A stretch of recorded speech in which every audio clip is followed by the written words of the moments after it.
Ada keluar belum? Sat Narkoba Polres Halo. Jakarta Barat. Tadi malam itu tadi subuh gitu ya, sekitar jam 1.30 itu sudah mengamankan satu orang yang Anda kenal sebagai public figure di salah satu apartemen bersama 3 orang lainnya. Salah satu di antara ketiga orang ini diakui sebagai pasangannya, ini seorang wanita yang diakui sebagai pasangannya. Kemudian yang 2 lainnya adalah pasangan suami istri yang bekerja kepada LL. Ya. Jadi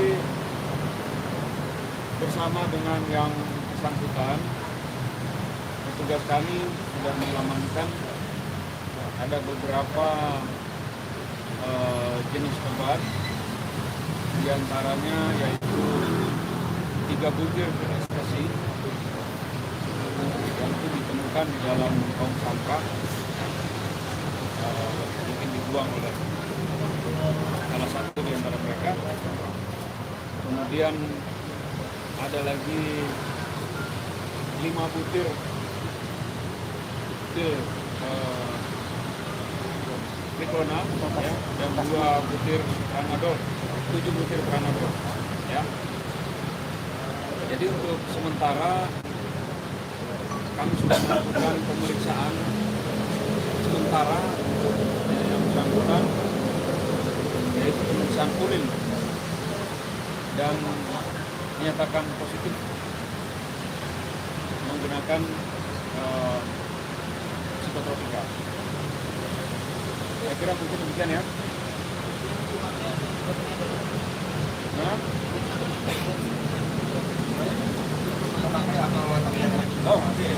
jadi gini, sementara dia sebagai pemakai dan kita sudah mengantongi nama dan identitas orang yang menjual kepada yang bersangkutan ya.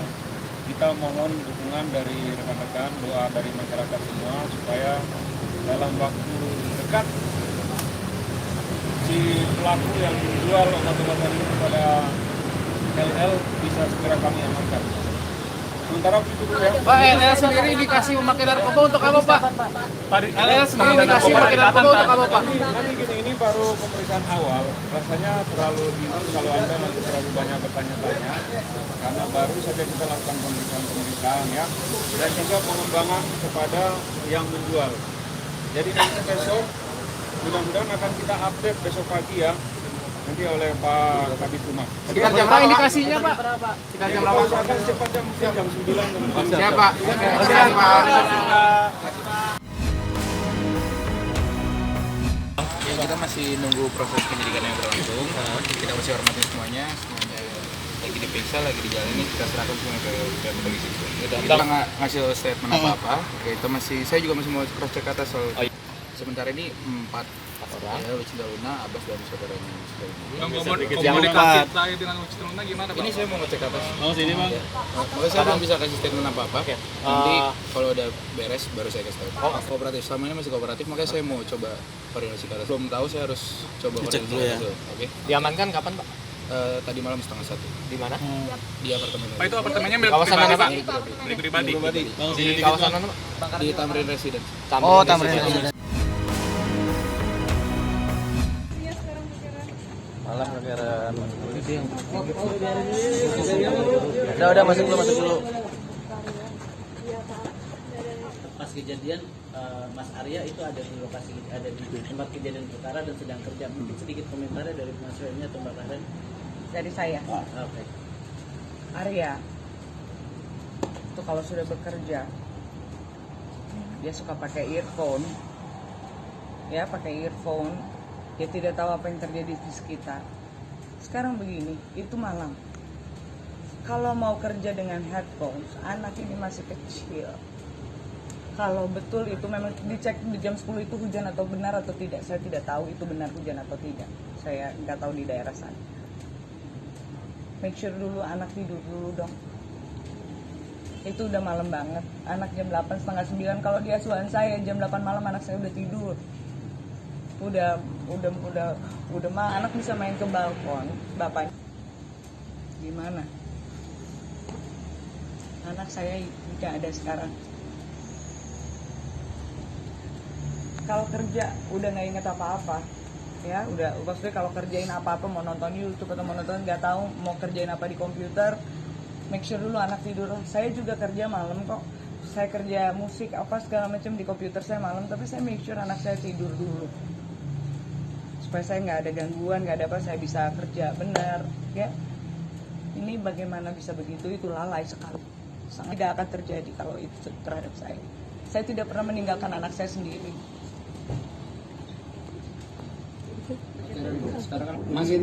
Sorry, saya jawab pertanyaannya. Intinya bahwa kami sudah menyerahkan kasus ini ke pihak kepolisian, ya, dan sedang berjalan. Ya. Jadi nanti hasilnya bagaimana, kita tetap menunggu dari pihak kepolisian, konsultasi, ya, karena proses hukumnya sedang ditangani oleh pihak polisi. Kita masih menunggu supaya tidak terjadi nanti tumpang tindih di kepolisian. Kalau ikut aturan ya harus dong, Pak, karena kan nggak mungkin polisi menetapkan nantinya, kita nggak tahu ya siapa yang menjadi pelakunya, kalau tanpa olah TKP kan nggak mungkin. Jadi tetap itu akan dilakukan secara hukum. Itu tadi saya katakan sedang dikumpulkan oleh pihak-pihak. Ya, saksi-saksi masih dipanggil gitu loh. Jadi kalau bicara bukti ya pasti bukti kan harus diperkuat dengan saksi-saksi kan, sehingga baru kuat ya tindak pidana yang terjadi kan, seperti begitu. Untuk menunggu hasil daripada proses penyidikan yang dilakukan oleh kepolisian. Saya masih cubit diri saya sendiri gitu bahwa ini mimpi atau enggak. Saya berharap ini mimpi buruk. Sampai saya tahu apa yang sebenarnya terjadi terhadap anak saya. Kronologisnya sampai hari ini pun saya tidak tahu. Itu yang harus teman-teman ketahui bahwa kronologis anak saya meninggal jam berapa. Siapa yang menemukan dia? Siapa yang membawa dia ke rumah sakit? Prosesnya bagaimana? Kenapa saya baru diberitahukan anak saya meninggal malam hari? Saya polisi.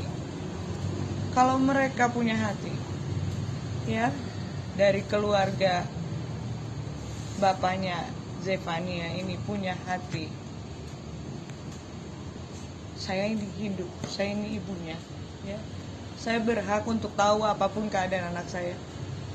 Dan teman-teman, malam itu jam 1:10 saya punya bukti di handphone saya.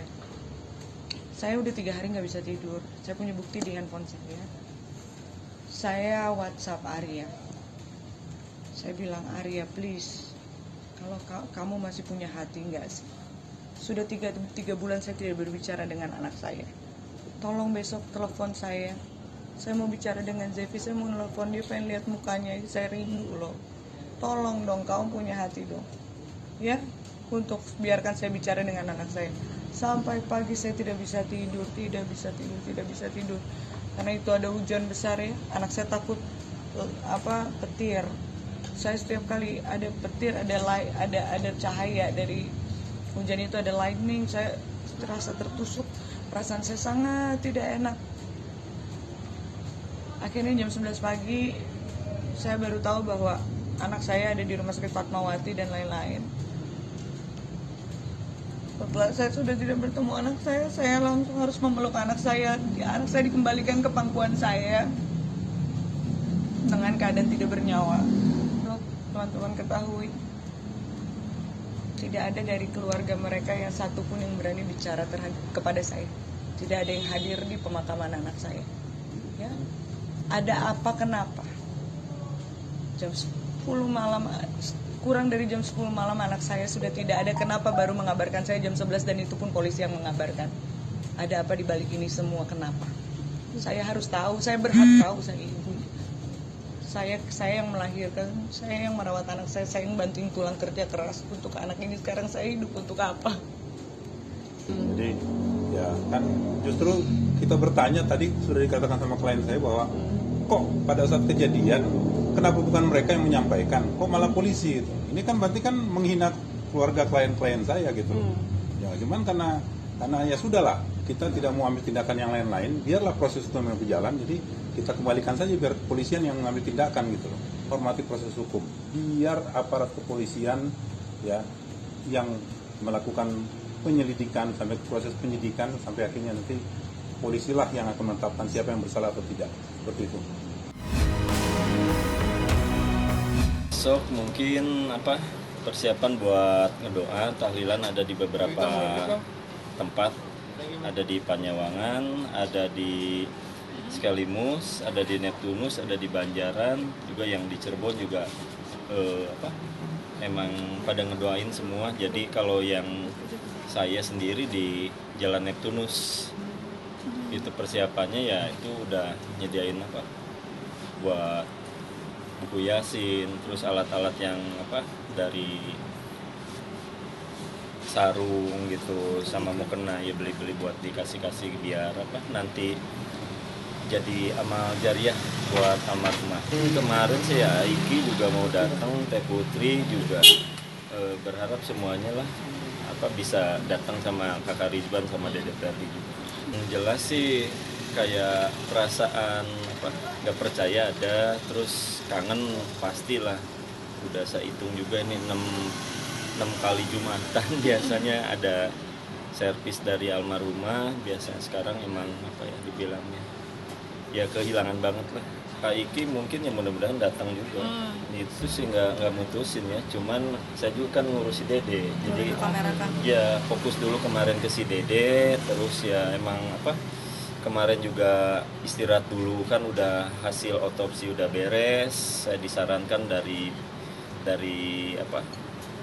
dokter juga buat istirahat karena kurang tidur. Datang dari kepolisian di BAP, terus dari rekan wartawan sampai malam juga ada yang dari TV swasta minta info juga, kita layanin. Terus pas kemarin udah beres ya saya rehat dulu, minta istirahat sama si Dede. Cuma kemarin sih udah ganti handphone ya. Jadi nggak itunya. Ya, kalau saya tetap makanya wartawan juga masuk. Tapi kan udah beres semua kan, sekarang masih step by step. Jadi nggak langsung semuanya harus fokus ke sana, masih banyak yang emang harus diurusin yang emang lebih import. Belum lagi waktu itu terakhir tanggal 4 aja terakhir. 4? Iya. Itu di rumah waktu pas meninggal.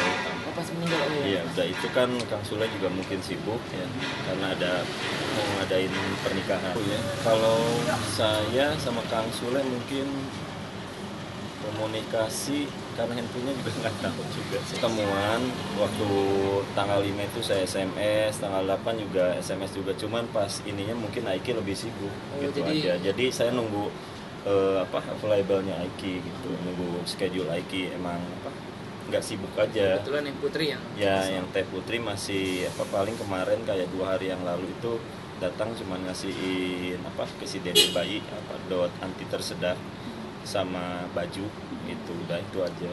Kalau ya sih nanti mungkin saya udah beres 40 atau 100 baru mikirin kerjaan yang emang kedepannya. Kemarin juga ada panggilan dari Konjen New York juga buat kesana lagi di bidang kesenian. Terus kalau yang sekarang masih ini banyak juga yang nawarin jadi YouTuber gitu, atau ya biar bisa ngurusi Dede sambil sambil ibaratnya bikin vlog gimana cara tutor mandiin itu, bikin gantiin popoknya, bikin susu gitu. Berarti memang ada tawaran.